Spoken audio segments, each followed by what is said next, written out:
Turkey India. Retake. Ready?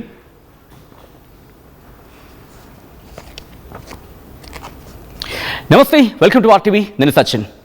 Bharat Bangladesh మధ్య high tension వాతావరణం నెలకొంటోంది. మరి ముఖ్యంగా గత కొద్ది రోజుల్లో జరుగుతున్న పరిణామం. ఇటు Siliguri corridor centre of the టాపిక్గా మారింది. ఇప్పుడు ఇటు సిలిగురి క్యారిడార్ని స్వాధీనం చేసుకునే రకంగా మాట్లాడుతున్న సందర్భం. ఒకవేళ అదే జరిగితే ఈశాన్య రాష్ట్రాలతో భారత్కు సంబంధాలు కట్ అయిపోతాయి. ఇది నిర్మోహమాటంగా తెలిసిన అంశం. ఎప్పుడైతే ఈ చర్చ జరుగుతుందో దీనికి ధీటుగానే ఒక 22 కిలోమీటర్లు, ఇంకొక 80 కిలోమీటర్లు. అదేంటిది 22 కిలోమీటర్లు ఏంటి, 80 కిలోమీటర్లు ఏంటి? దీని గురించి మాట్లాడుకుంటున్న సందర్భం. ఒక 22 కిలోమీటర్ల కనుక కట్ చేయగలిగితే బంగ్లాదేశ్ ఆయువు పట్టు, ఆర్థిక పట్టు కోల్పోతుంది. ఇంకొక 80 కిలోమీటర్లు కొంచెం కష్టపడి కట్ చేస్తే బంగ్లాదేశ్కి ప్రపంచంతో సంబంధాలు కట్ అయిపోతాయి.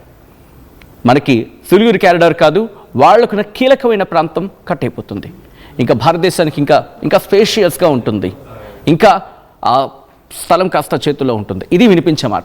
అసలు ఇంతకీ 22 కిలోమీటర్లు ఏంటి, 80 కిలోమీటర్లు ఏంటి? దాన్ని స్వాధీనం చేసుకునే అవకాశం ఉందా? ఎందుకు అంత కీలకం? రీసెంట్గా బంగ్లాదేశ్ ఎందుకు ఇంతలా పేటరేగిపోతోంది అనేది డీటెయిల్గా మాట్లాడుకునే ప్రయత్నం చేద్దాం. అక్కడి నుంచి అసలు ఎందుకు ఇంతటి రభస జరుగుతోంది, గతంలో ఉన్న పరిణామాలు ఏంటి, పాకిస్తాన్ ఇప్పుడు మాట్లాడుతున్న ఆ ప్రేలాపనకు ధీటైన జవాబు ఏంటి? దీనికి సంబంధించి డీటెయిల్గా మాట్లాడుకుందాం. నాతో పాటు విష్ణువర్ధన్, విష్ణు ఐఏఎస్ డైరెక్టర్ నాతో పాటు లైవ్లో జాయిన్ అవుతున్నారు. విష్ణు గారు నమస్తే అండి. విష్ణు గారు, గతంలో కొద్ది రోజుల క్రితం ఆపరేషన్ సింధు టైంలో మాట్లాడుకున్నాం. బట్ దురదృష్టవశాత్తనే అనుకోవాలి. ఎందుకంటే జరిగిన ఆందోళన అక్కడ, బట్ దాని నిందలు మోపుతోంది భారత్ మీద బంగ్లాదేశ్. బ్యాక్గ్రౌండ్లో నడిపిస్తుంది పాకిస్తాన్, నిర్మోహమాటంగా అందరికీ తెలిసిందే. ఎప్పుడైతే ప్రతిపాదన అఫ్కోర్స్ మనం చూడడం జరుగుతుంది భారతదేశం అలాగే బంగ్లాదేశ్, ఆ సిలిగురి క్యారిడార్ అనేది వాళ్ళు కట్ చేసేస్తూ ఉంటున్నారు. అంటే సిలిగురి క్యారిడార్ని కట్ చేసేస్తే కనుక ఈశాన్య రాష్ట్రాలతో సంబంధం పోతుందని అర్థం వచ్చేలా మాట్లాడుతున్నారు. So is it possible? ఎందుకు ఆ సిలిగురి క్యారిడార్ మనకంత కీలకమైంది? ఒకవేళ వాళ్ళు అటువైపు కనుక వస్తే ఇటు 22 కిలోమీటర్లు, అది 83 కిలోమీటర్లు. సో రెండు ప్రాంతాలను కనుక భారత్ కట్ చేయగలదా అనే మాటకు వస్తే కనుక ఒకసారి ఎక్స్ప్లెయిన్ చేసే ప్రయత్నం చేద్దామండి. ఖచ్చితంగా sir. So first of all మనం అర్థం చేసుకోవాల్సింది ఏంటంటే ఈ బంగ్లాదేశ్ యొక్క ఫార్మేషన్ ఎలా జరిగింది. 1947లో మనకి ఇండిపెండెన్స్ వచ్చిన తర్వాత ఈస్ట్ పాకిస్తాన్, వెస్ట్ పాకిస్తాన్ లాగా డివైడ్ చేయడం జరిగిందనమాట. రాడ్క్లిఫ్ లైన్ అని అంటాము. ఒక 1600 కిలోమీటర్లు అటు పాకిస్తాన్ వైపు, అంటే వెస్ట్ పాకిస్తాన్ వైపు, ఇటు ఈస్ట్ పాకిస్తాన్ వైపు. అంటే ఇదేమో ఈస్ట్ పాకిస్తాన్, అదేమో వెస్ట్ పాకిస్తాన్. అలా రెండుగా డివైడ్ అయింది అనమాట 1947లో. అలా డివైడ్ అయిన తర్వాత ఇక్కడ మాత్రం బెంగాలీ లాంగ్వేజ్ మాట్లాడే వాళ్ళు, అక్కడనేమో ఉర్దూ లాంగ్వేజ్ మాట్లాడే వాళ్ళు అనమాట. సో ఈ పర్టికులర్ బంగ్లాదేశ్ మాత్రము ఇది లాంగ్వేజ్కి ఎక్కువ ఇంపార్టెన్స్ ఇచ్చి డివైడ్ అయినటువంటి ఫీలింగ్ ఉన్నటువంటి ప్రాంతం ఈ ప్రాంతం లాంగ్వేజ్కి. బట్ ఆ ప్రాంతం ఇస్లాంకి ఇంపార్టెన్స్ ఇచ్చినటువంటి ప్రాంతం. మొహమ్మద్ అలీ జిన్నా ఇక్కడికి వచ్చి 1948లో ఏమని చెప్తాడనంటే, మీరు అందరూ బెంగాలీ లాంగ్వేజ్ మాట్లాడుతున్నారు, మనం Islamic state, Islamic country, so మనం ఉర్దూ మాట్లాడాలి, ఓన్లీ ఉర్దూ మాట్లాడాలని చెప్పేసి 1948 ఢాకా యూనివర్సిటీకి వచ్చి చెప్పినటువంటి సందర్భం.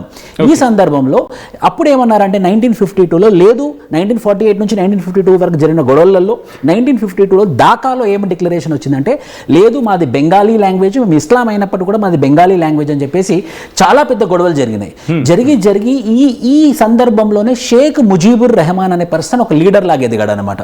ఈ షేక్ ముజీబుర్ రెహమాన్ ఏమంటున్నాడనంటే, ఈ వెస్ట్ పాకిస్తాన్, ఈస్ట్ పాకిస్తాన్ రెండు ఎకానమీలు చూసుకుంటే ఒక 75% of economy is contributed from this Bangladesh, అంటే ఈస్ట్ పాకిస్తాన్. కానీ మాకు రిటర్న్లో డెవలప్మెంట్ అవ్వడానికి మాత్రం 25% ఎకానమీ వస్తుంది. మాకు లాభం లేదు, ఆర్థికంగా లాభం లేదు. పొలిటికల్లో 162 సీట్లు ఉంటే 160 సీట్లు అవామీ లీగ్ వచ్చిందనమాట. అయినప్పటికీ కూడా పవర్ వెస్ట్ పాకిస్తాన్లో పెట్టుకున్నారు, ఈస్ట్ పాకిస్తాన్లో పెట్టుకోలేదు.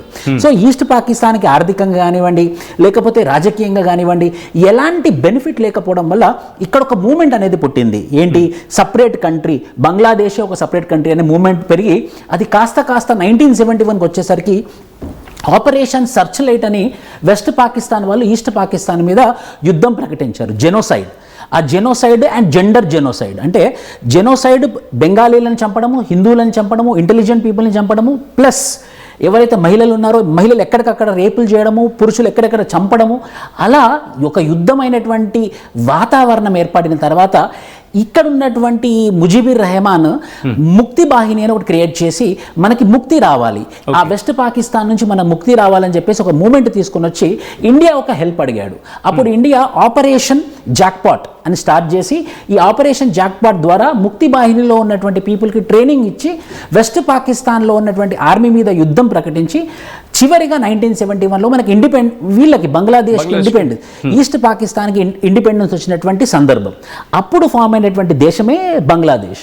సో అలా 1971 నుంచి జరుగుతూనే ఉంది. కొన్ని సందర్భాలు మిలిటరీ రూల్ ఉంది, కొన్ని సందర్భాలలో డెమోక్రటిక్ రూల్ ఉంది. అవామీ లీగ్ వచ్చేసి షేక్ ముజిబుర్ రెహమాన్ కూతురు అయినటువంటి షేక్ హసీనా వచ్చారు. బంగ్లాదేశ్ నేషనలిస్ట్ పార్టీ అయినటువంటి జియావుర్ రెహమాన్ యొక్క కూతురు ఖలీద్ జియా, ఆ బేగం ఆమె రూల్లోకి వచ్చారు. డెమోక్రటిక్ రూల్, మిలిటరీ రూల్ రెండు జరుగుతున్నాయి అనమాట ప్యారలల్గా. సో రీసెంట్గా ఏం జరిగిందంటే 2025లో ఈ 2009 నుంచి 2024 వరకు 15 సంవత్సరాలు కొంచెం షేక్ హసీనా చాలా మొండి పట్టుతో నుండి 30% రిజర్వేషన్ ఎవరైతే 1971లో ఫ్రీడమ్ ఫైటర్స్ ఉన్నారో వాళ్ళ 30% జాబ్స్లో రిజర్వేషన్స్ ఇవ్వాలని చెప్పేసి చాలా గట్టిగా మొండి పట్టుబట్టి సుప్రీంకోర్టు ద్వారా కూడా జడ్జిమెంట్ తెచ్చుకుందనమాట. అది ఎవరైతే ఇస్లామిస్టులు ఉన్నారో బంగ్లాదేశ్లో, ఎవరైతే స్టూడెంట్స్ ఉన్నారో బంగ్లాదేశ్లో వాళ్ళకి నచ్చలేదు.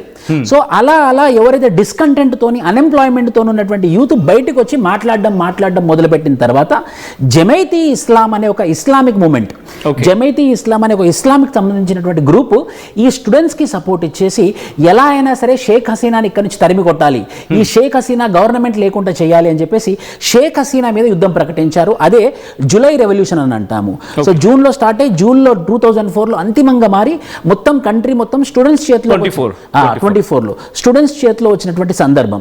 అలా ఏదైతే స్టూడెంట్స్ చేతిలోకి వచ్చిన సందర్భము మళ్ళీ 2024 జూలై, ఆగస్ట్, సెప్టెంబర్, 2025 డిసెంబర్లో ఏమైందనంటే ఒక మెయిన్ స్టూడెంట్ లీడర్ 2025లో ఉస్మాన్ హైదీ అనే అతన్ని గుర్తు తెలియని మనుషులు చంపారు. ఆ చంపడం వల్ల